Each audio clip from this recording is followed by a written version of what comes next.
Come and sit next to me in this very sacred place, and let's rehash what we already know, but this time, let's commit to being the best human being that we can be. There is just one rule, to be the best human being that we can be, and that's it. Each of us was born under different circumstances according to the needs of our spirit, according to the compact with the one universal mind. As adults, we're all aware of the requirements to be the best that we can be, as we are aware of the rewards and the consequences. No excuses, we know that. We were born knowing that to be healthy, we must eat less, exercise more, eating fruit and grain, and never any sentient beings. Love our neighbors as we love ourselves. Forgive more and excise all feelings of guilt and shame. Judge no one. Each of us have our own difficulties, and we are all doing the best we can or not. It's a choice. We are divine, a part of that universal oneness, and have been since the beginning of time. There is no other God but God.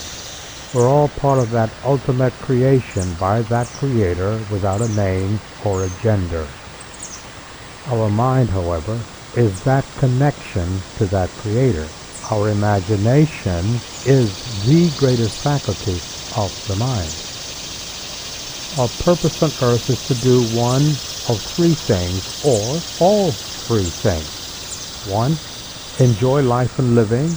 It is our destiny to be happy. 2. To pay our debts to those we have wronged as a part of our path to our own enlightenment. And 3.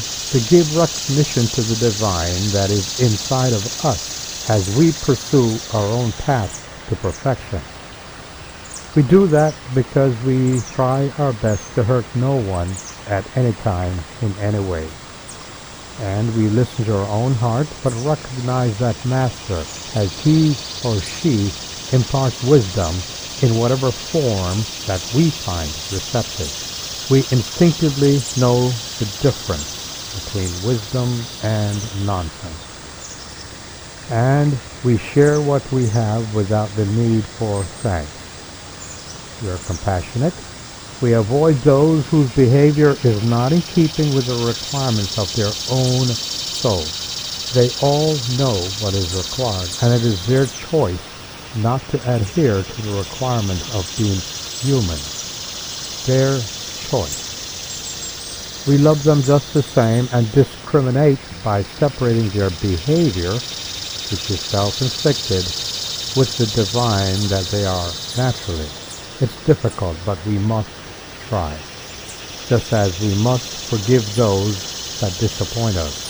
Hypocrisy, lying, dishonesty, cruel, artificial expressions are all by choice. They have their own rewards and consequences to face. We know that, and we stay away from those choices in men and women.